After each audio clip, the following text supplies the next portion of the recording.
Grandpa left me a $20 million check. My parents burned it thinking they'd take everything from me. My name's Emily Carter, I'm 27, and I work as an environmental photojournalist based out of Portland, Oregon. I've been chasing melting glaciers, oil spills, and wildfire aftermaths for a living, which pretty much sums up why I don't show up to family functions with fresh makeup and a husband in tow. Not exactly what my parents, Greg and Linda Carter, envisioned for their daughter after she graduated summa cum laude and turned down a high-paying job offer in corporate consulting. They haven't spoken to me in years. Not really, anyway. The last time we were in the same room, it ended with Mom handing me a color brochure for a business etiquette workshop and Dad saying he didn't raise a backpacker with a camera. I've made peace with it for the most part, or at least I thought I had. That changed last Tuesday. I got a letter. Not an email, not a text. A real envelope with gold embossed lettering, sealed with a wax stamp like it was from some Victorian novel. Inside was a formal invitation to the reading of my grandfather's will. Leonard Carter, the man who used to let me drive his old John Deere tractor when I was 9 and who never missed a single birthday until he passed 2 weeks ago. I'd known he was sick, but I didn't know how sick, and no one in the family thought to call me when he died. I had to read it in a local obituary notice online. The will reading was held at the downtown office of Jonathan Reeves, my grandfather's lawyer for over 3 decades. I'd never met him before, but his voice was warm and steady on the phone when he called to confirm my attendance. "Your grandfather was very fond of you," he said simply. "He insisted you be there." I arrived in a rain-dampened linen dress and boots still scuffed from a photo assignment up in the Cascades. The reception area looked like something out of a 90s legal drama. Mahogany paneling, old books no one had opened in a decade, and a secretary who smelled like Wrigley's gum and Chanel No. 5. They were all there already when I walked in. My parents, Greg and Linda, seated together with smug, polite smiles like they hadn't been dodging my existence for the better part of 5 years. My Uncle David and Aunt Meredith, who were both dressed like they had just stepped off a golf course in Scottsdale. My cousins, Carter clones, every one of them, sleek, symmetrical, and deeply uncomfortable to be in a room with someone like me, who didn't hide her ink or silence her phone. Nobody spoke to me. I didn't expect them to. I took the seat furthest from my parents and waited. Reeves came in with a file thick enough to stop a bullet. He didn't waste time. Gave us the standard preamble about legal authenticity, testamentary capacity, blah blah. My grandfather had left bequests to everyone in the room. A few vacation properties, some artwork, golf memorabilia for Uncle David, jewelry and collectibles for Aunt Meredith. My cousins each got about 200 grand, enough to make them smile and keep them out of litigation. Then Reeves turned the page. And to my granddaughter, Emily Carter, I leave the entirety of my personal savings account, the offshore investment portfolio, and controlling interest in the Carter Timber Reserve Trust. Total value, approximately $25 million. I didn't move. I didn't breathe. I thought I misheard. $25 million. There was a long, sour silence in the room. I heard the tap of a pen hitting the floor. Someone behind me gasped. My cousin Olivia whispered something to her sister that sounded a lot like, "What the actual F?" But I couldn't make it out completely. Then I looked at my parents. Greg's jaw tightened so hard, I thought his molars might crack. Linda's face had gone sheet white, and her lips were curling up in a smile so thin it might as well have been a snarl. Neither of them said a word, but the look on their faces, it was the most honest moment I'd seen from either of them in a decade. Jonathan Reeves slid a velvet folder across the table toward me. Inside was a ceremonial check with my name printed in gold ink across the top, the figure written out in full, 25 million United States dollars. The room was dead silent except for the ticking of the antique grandfather clock. "Your grandfather was very clear in his instructions," Reeves said. "He wanted you to receive this in the presence of your family." I don't know what hit me harder, the inheritance or the way my parents looked at me, like I had just spat in their martinis. The rest of the reading passed in a daze. There were questions, objections, subtle threats disguised as polite inquiries about amendment clauses and medical capacity. Reeves shut all of it down without blinking. I just sat there, trying not to look at anyone, clutching the folder like it might vanish if I blinked too slowly. When it was finally over, I was the first one out the door, but not before I caught one last glimpse of my parents. They were huddled together, whispering, and I knew that look. I had seen it 100 times in boardrooms and family dinners growing up. The wheels were turning. The masks were slipping back on. Plans were already forming. I stepped into the elevator with my heart in my throat, the check clutched tight in my hand. And all I could think was, this isn't the end. It's the beginning. I grew up in a 3-story Victorian on Ridgeview Lane in Lake Oswego, with gables like teeth and a view of the lake so pristine it showed up in architecture magazines more often than we showed up in each other's lives. From the outside, We looked like the picture-perfect Carter family. Pristine lawn, Audi in the driveway, matching holiday outfits picked by Mom every year for the Christmas card shoot. But the truth of that house was colder than any winter storm that rolled in off the Cascades. The love in that place didn't flow, it performed. Inside, everything was curated. Not just the furniture or the dinner parties, but us. Me. I wasn't a child, I was a brand extension. Something to dress up in pressed wool coats and coach into smiling for the right people. My mother, Linda, lived her life like it was an endless country club reception, every gesture rehearsed, every smile ready for a photo op. She had an entire drawer of white gloves and a spreadsheet for thank you notes. My father, Greg, was less present. When he wasn't flying back from client dinners in Denver or Houston, he was home but unreachable, his face always behind a newspaper or inside a tumbler of scotch. If he acknowledged me, it was to remind me not to slouch or not to chew with my mouth open. No one yelled in our house. Silence was sharper than shouting. My grades were always perfect, my appearance carefully maintained, but not because anyone encouraged me or helped. It was just understood. The unspoken expectation was that I'd walk the line, get into a top-tier university, marry someone with a family foundation and a vacation home in Jackson Hole. They didn't raise a daughter. They raised a product. But then there was Grandpa Walter. Walter Carter didn't match the rest of the family. He built his fortune from the ground up. He started as a plumber's apprentice when he was 16 and ended up owning half the commercial real estate on the west side of Portland by the time he was 50. My parents loved his money, but barely tolerated his presence. They thought he was uncouth, too brash, too fond of denim jackets and barbecued ribs. But I loved him. He was the only adult in my world who didn't talk to me like a doll or a business associate. He took me fishing off the docks when I was 5, taught me how to gut a trout, and told me why it mattered to look someone in the eye when you told them the truth. He told me that being rich didn't mean being better, and that money should be a tool, not a measuring stick. He didn't care that I came home muddy or that I didn't like ballet. He listened when I talked. Actually listened. And when I was 13, he gave me my first camera, a beat-up Canon he'd used to photograph commercial sites back in the 80s. He told me, "Don't shoot what's pretty, Em. Shoot what's real. The world's already full of people pretending." I never forgot that. I think that was the moment everything started to tilt. I'd always felt like an outsider in my own family, but after that, I started pulling away on purpose. I spent my weekends at wildlife preserves, at the coast, in forests and rivers, and anywhere I could feel small in a good way. I took photos of eagles in flight and moss creeping over fallen logs and the dying curl of ferns. I filled sketchbooks with notes on light angles and animal behaviors while my cousins compared handbags and prepped for debutante fundraisers. The more they leaned into legacy and optics, the more I rebelled. It wasn't dramatic. I didn't scream or dye my hair neon pink or drop out of school. I just quietly, methodically, moved in the opposite direction. By the time I was 22, I'd had enough. I graduated with a degree in environmental science, packed up what I could fit in my Subaru, and drove to Montana for a fellowship with a nonprofit that tracked wildlife displacement patterns. I left a note, not a conversation. My parents didn't try to stop me. I think part of them was relieved I was removing the blemish from their carefully controlled image. My mother told relatives I was pursuing creative fieldwork. My father just stopped mentioning me. I didn't look back. Not really. Not when I shot my first cover for National Geographic. Not when I spent a year in the Yukon studying climate shifts and lived out of a tent. Not when I got pneumonia in Patagonia and recovered alone. And not when I came home to Portland for Grandpa Walter's funeral and stood apart from the family pew like an intruder. But now, after the will reading, after that velvet folder and the check and the looks on their faces, I can't help but think about that house again. That cold, echoing shell of performance where affection was rationed like it cost something. And I wonder how long they thought they could keep playing that part before someone flipped the script. Because my grandfather didn't leave me that fortune to fix the past. He left it to remind them that the only thing more dangerous than being excluded is being underestimated. When Grandpa Walter got his diagnosis, I was in Tasmania photographing brush fires and wallabies. I had just hiked 6 miles to a ridge with no cell reception when the email came through. Subject line just read, "Walter Carter, urgent." I didn't even finish the trek. I turned around and started packing that same night. Within 72 hours I was back in Portland, standing at the edge of a hospice bed in his guest room, the smell of eucalyptus balm and antiseptic clinging to the curtains.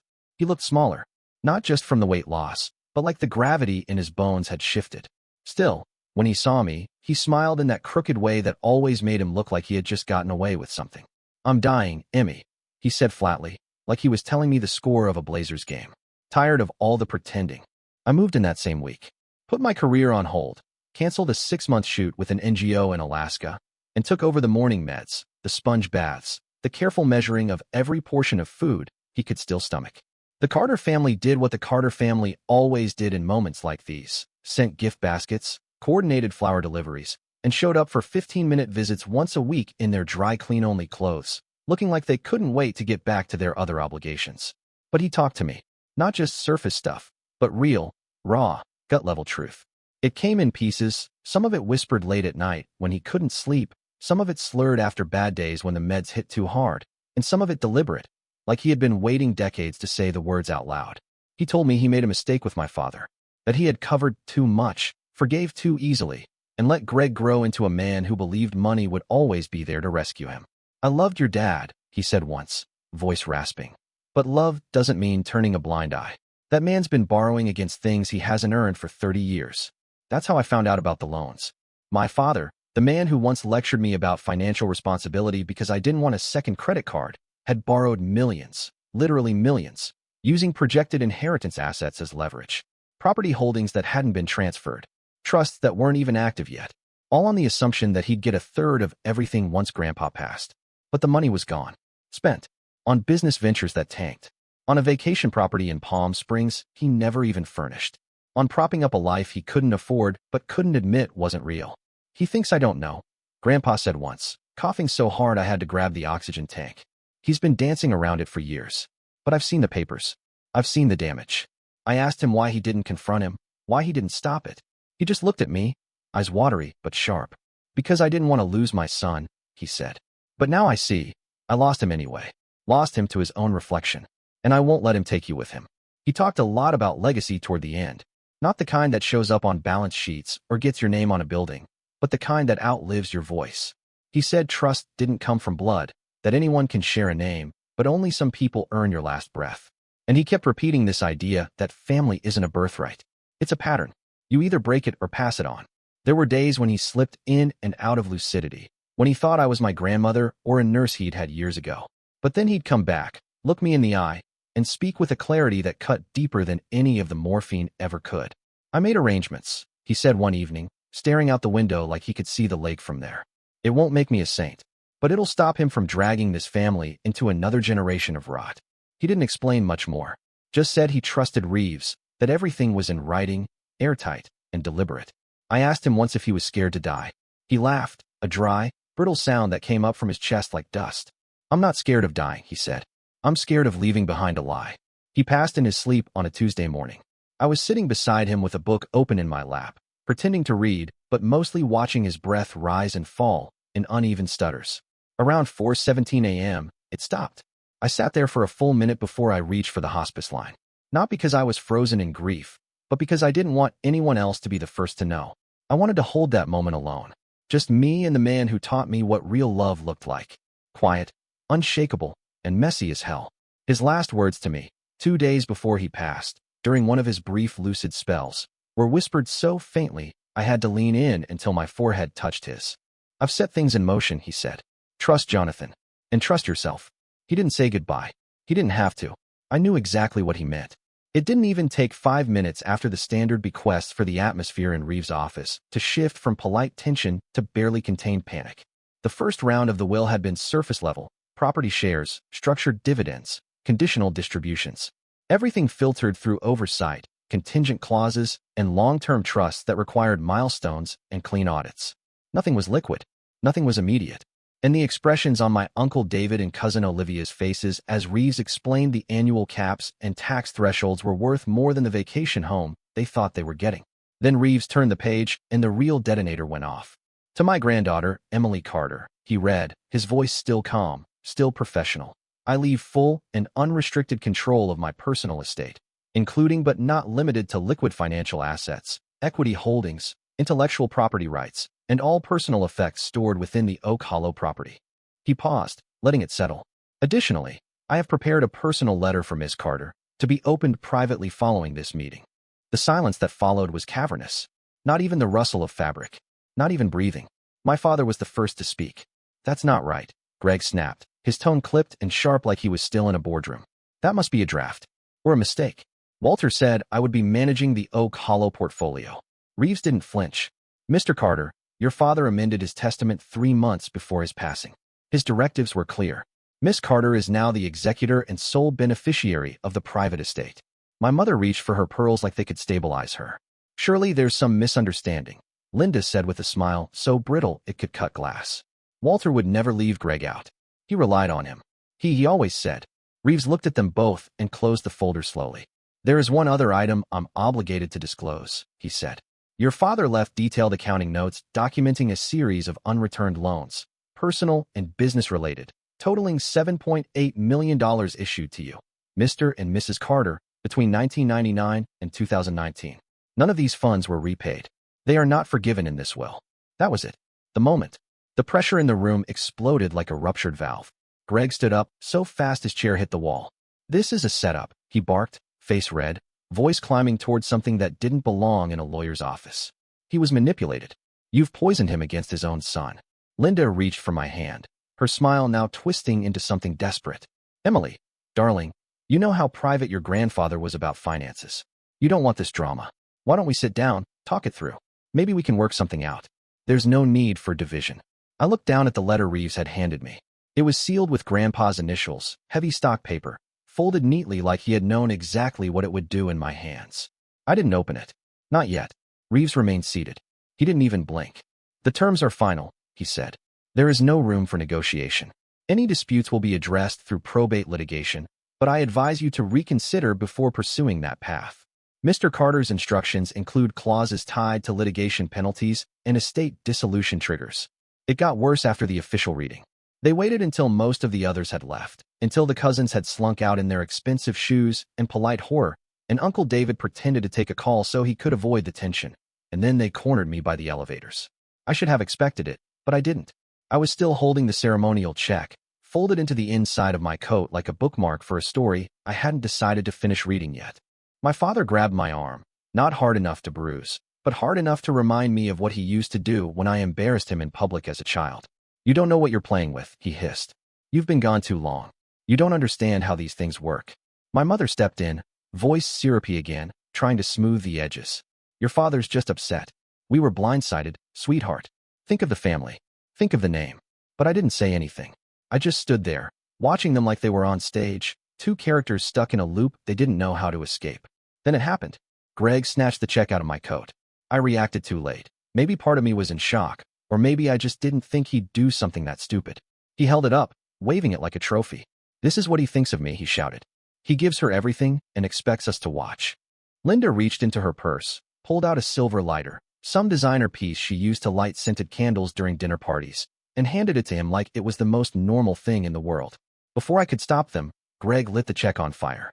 He held it until the flames touched his fingers, then dropped it on the marble floor and stomped it out. Black ash smeared across the white tile. He looked up at me like he had won something. You can't cash it now, he said, his voice cracking with triumph. Try explaining that to the bank.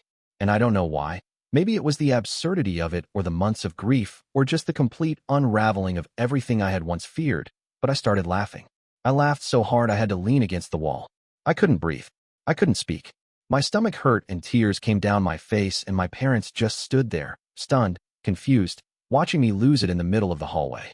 Because that check was ceremonial. Symbolic. Worth exactly nothing. And they had set it on fire like it was a treasure map to something they believed was theirs by birthright. I kept laughing until I was out of breath, until even they couldn't pretend anymore that they were in control. And for the first time in my life, they looked genuinely afraid of me. Not because of who I was, but because they finally realized I wasn't playing their game anymore. They stood there staring at the charred smear on the marble like they'd just buried a fortune with their own hands. My father still had ash on his palm, a faint scorch mark on his cuff, while Linda crouched next to the blackened paper like she could somehow unburn it with sheer indignation. I didn't speak right away. I wanted to give them a moment to savor the stupidity of what they'd done. Then I stepped forward, slow and calm, and said, that check was symbolic. My father blinked like he didn't understand the words. It wasn't real, I said. The funds were moved weeks ago. Into layered trusts, diversified holdings, and protective structures your lawyers won't be able to untangle without a crowbar and court orders. Grandpa didn't just change the will. He secured it. Linda's mouth opened, then closed. She looked like she might faint or scream, but she didn't manage either. Greg just stood there, shaking his head. You're lying, he said. He wouldn't do that. He He trusted me with everything.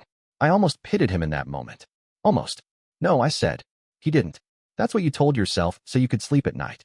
What he actually did was prepare for exactly this. He saw you coming before you ever got here.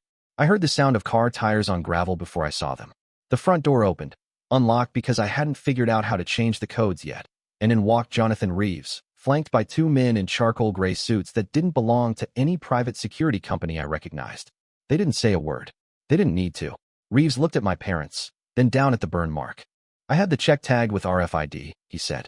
It was low frequency, embedded beneath the inner layer of the paper stock. Passive scan alert triggered the moment it was damaged beyond threshold. That was our signal.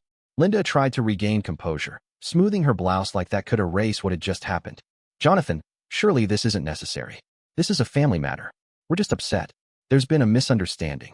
There's no misunderstanding, Reeves cut in. There's $7.8 million in financial abuse documented in Walter Carter's records. Loans disguised as gifts. Diversions of trust assets. Signatures acquired under the guise of power of attorney, long after that power had lapsed. Greg's face went pale.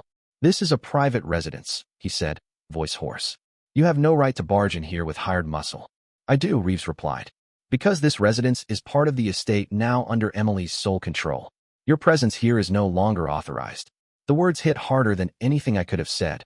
My parents weren't just losing the inheritance. They were being evicted from the life they'd pretended to own for years. The house, the grand Beacon Hill-style mansion in Forest Park they'd used for fundraisers and wine tastings and photo shoots, wasn't theirs. It never had been. It had always been Walter's, quietly protected through layers of holding companies and trusts. And now it was mine. The security team didn't touch them. They didn't have to. Just the weight of their presence was enough. Linda started to argue again, but her voice cracked. Greg stood completely still, then turned without a word and walked down the hall. I watched them gather their things in silence, like strangers in a hotel lobby after checkout.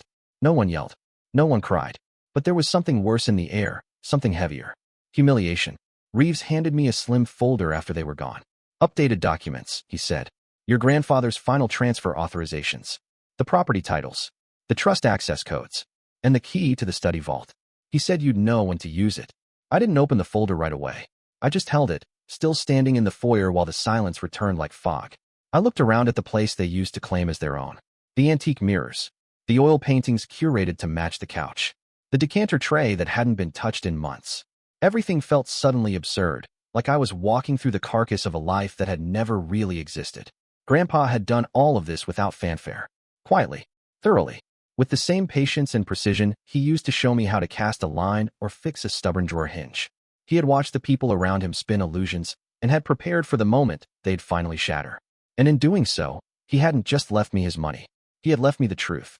The first thing I did with the money was something my grandfather would have hated in theory and loved in spirit. I started a nonprofit. I named it the Walter Carter Wildlife Trust, not to keep clinging to his shadow, but because his name still carried weight in places I knew I'd need doors opened. The mission was simple on paper and massive in practice. Fund real, measurable wildlife conservation across under-resourced zones, with a focus on species most threatened by climate-induced habitat collapse. I reached out to my best friend, Joanna Pierce, who'd been grinding in the nonprofit sector for years, scraping together microgrants, and sleeping in tents more often than beds. She quit her job in Nairobi the same week I called. We met at a dive bar off Hawthorne and mapped the skeleton of the org on a napkin while the jukebox played Joan Jett. While the lawyers handled the last of the transfers, I got to work on the house. I didn't tear it down, though God knows I wanted to at first. Instead, I started undoing what my mother had spent decades constructing. I ripped out the silk drapes and faux French sconces. The wine cellar became a document archive. The solarium that used to host champagne brunches now had 4 desks, 2 rescue cats, and a whiteboard covered in migration data. The house stopped pretending to be impressive and started becoming useful. It became warm in a way I didn't realize I needed until I felt it. The calls came in waves.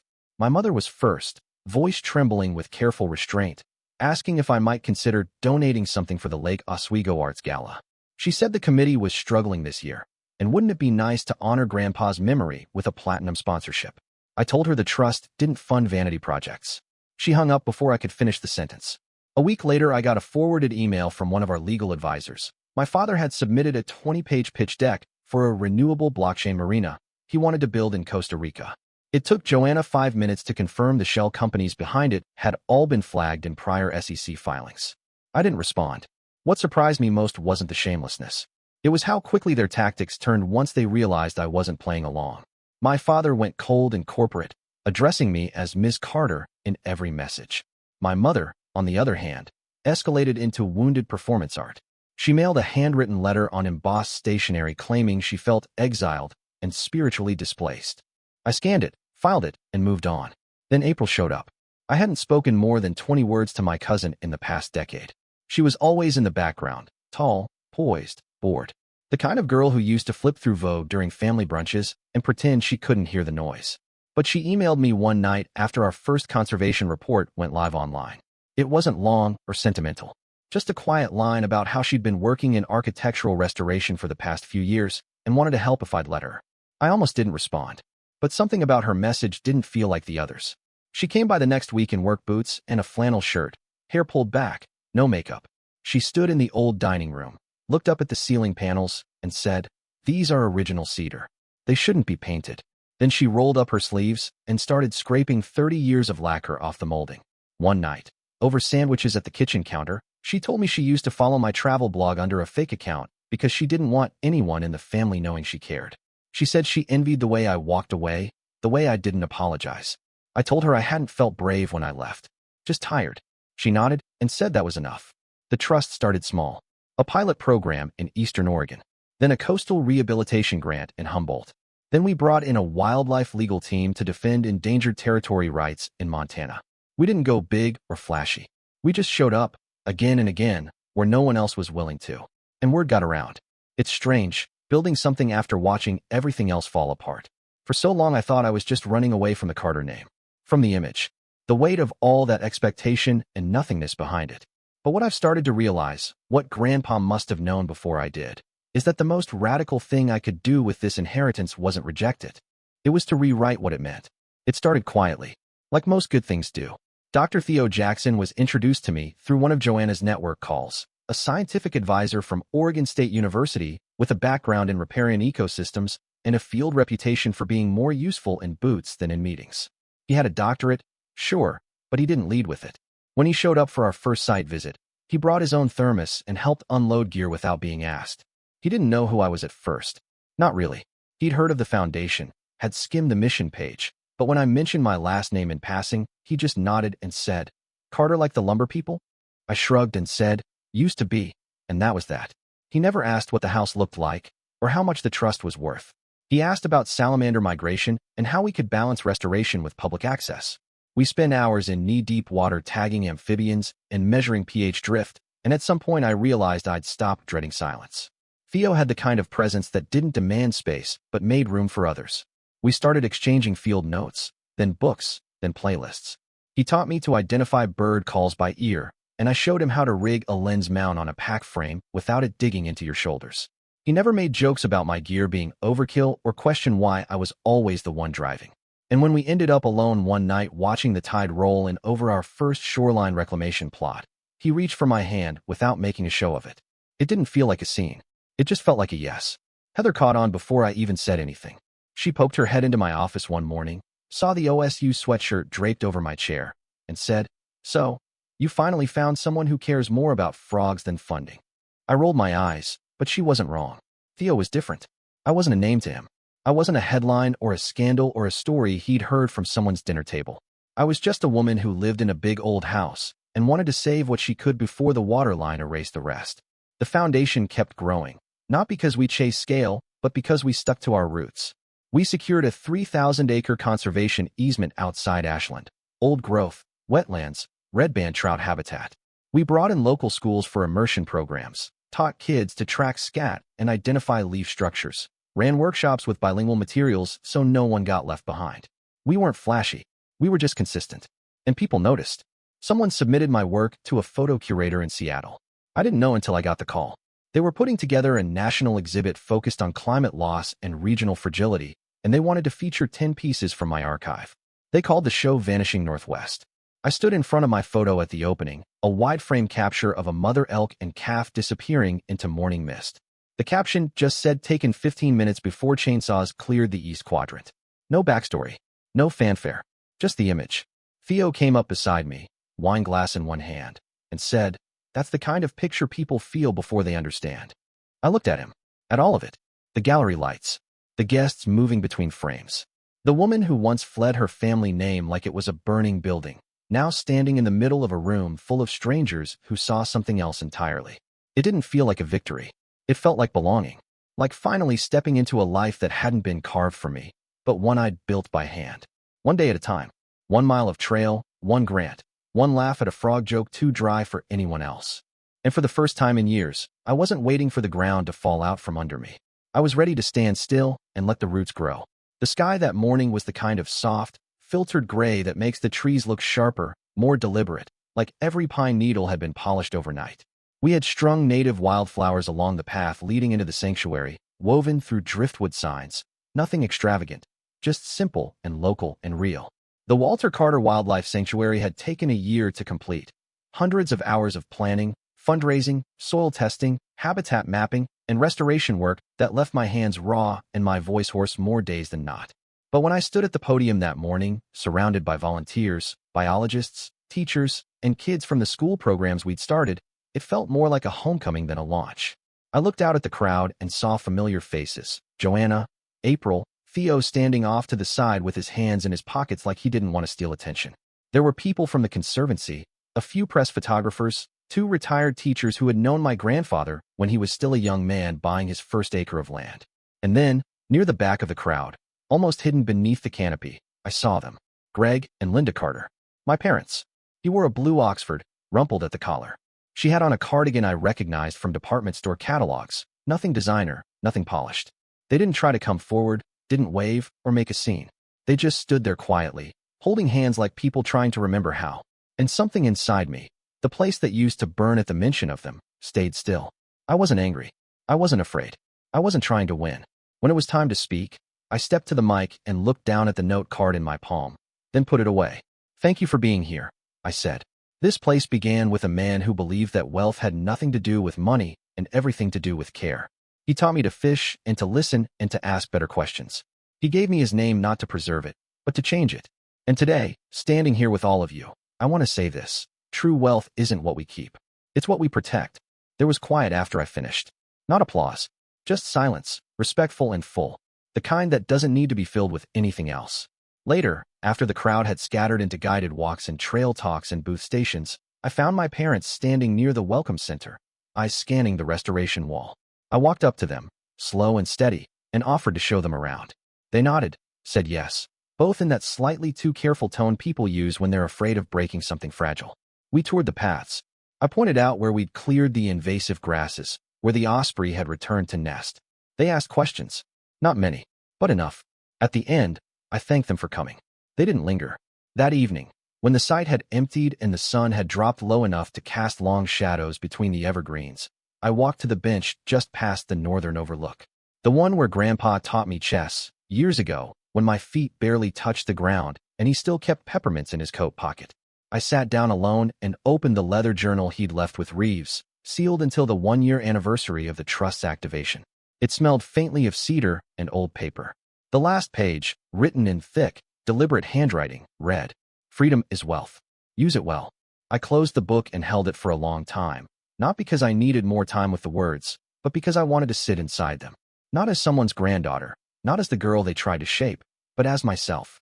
Then I stood up, and I walked down the path, toward the house, toward the people waiting there, toward a future I wasn't inheriting but creating.